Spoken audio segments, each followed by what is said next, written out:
तमिलनाडु से एक अहम खबर। तमिलनाडु के करूर में अभिनेता से नेता बने विजय की रैली के दौरान शनिवार रात अचानक भगदड़ मच गई और इस भगदड़ में 38 लोगों की मौत हो गई। बताया ये भी जा रहा है कि अभिनेता से राजनेता बने विजय को देखने के लिए भारी भीड़ जमा हुई थी और भीड़ इतनी ज्यादा थी कि लोगों को सांस लेने में भी मुश्किल होने लगी थी।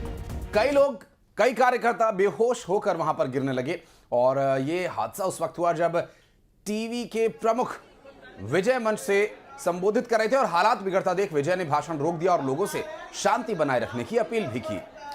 तस्वीरें भी आप देख रहे हैं और अक्सर ऐसा हम देखते हैं आशीष की साउथ में स्टार्स को लेकर अलग ही क्रेज है, हमेशा इतनी भीड़ जमा होती है। विजय भी जितनी बार हमने देखा है कि आते हैं मंच पर और हालांकि संभालने की स्थिति को कोशिश तो की गई, लेकिन ये दुखद हादसा घटित हुआ ही है।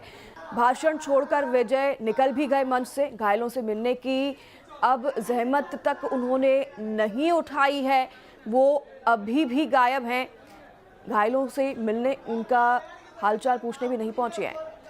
और इसी दौरान चूंकि जो पूरी ये घटना घटित हुई, इसकी एक ड्रोन तस्वीर अगर आप देखें तो इस बात का अंदाज़ा आप लगा पाएंगे। इससे पहले हमने एक ऐसा ही हादसा देखा था जब फिल्म पुष्पा 2 रिलीज़ हुई थी। उस दौरान भी वहां पर फिल्म के स्टार के पहुंचने की खबर के बाद लोग टूट पड़े थे और इस हादसे में बड़ी संख्या में लोग घायल हुए थे। और इस हादसे की जिसकी हम बात करें जो करूर तमिलनाडु में हुआ, यहाँ भी कमोबेश ऐसी ही स्थिति देखने को मिली है और यहाँ 58 लोगों की हालत अभी भी गंभीर बताई जा रही है और आशंका ये जताई जा रही है कि मरने वालों की संख्या बढ़ सकती है।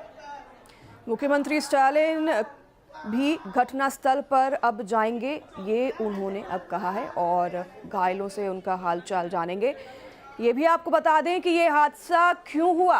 पुलिस ने दरअसल इस रैली के लिए 10,000 लोगों की इजाजत दी थी, जबकि रैली स्थल पर 30,000 से ज्यादा लोग पहुंच गए थे।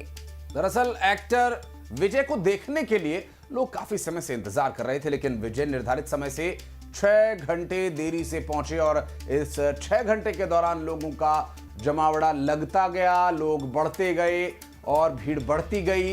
इंतजार कर करके लोग थक चुके थे, तो इस भीड़ में जद्दोजहद करने भर की ताकत भी उनमें नहीं बची थी संभवतः। तो और बहुत ज्यादा भीड़ हो जाने की वजह से लोगों का दम घुटने लगा, परेशानी होने लगी। रैली में क्राउड मैनेजमेंट की बेहद कमी और लापरवाही देखने को मिली।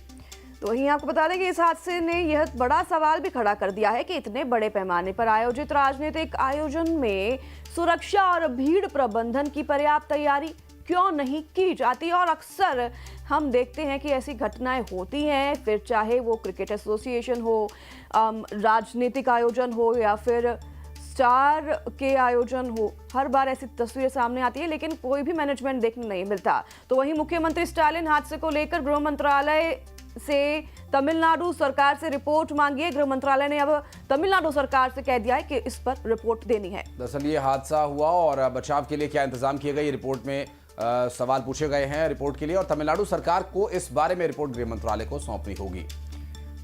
और इतना ही नहीं, इस हादसे में क्या कमी रही, क्यों ये हादसा हुआ, ये भी रिपोर्ट सौंपनी होगी। तो प्रधानमंत्री नरेंद्र मोदी ने इस हादसे पर दुख जताया है। उन्होंने सोशल मीडिया पर पोस्ट भी किया है। उन्होंने लिखा कि मेरी संवेदनाएं उन परिवारों के साथ हैं जिन्होंने अपने परिजनों को खो दिया। मैं इस कठिन समय में उन्हें शक्ति प्रदान करने की कामना करता हूं और सभी घायलों के शीघ्र स्वस्थ होने की कामना करता हूं।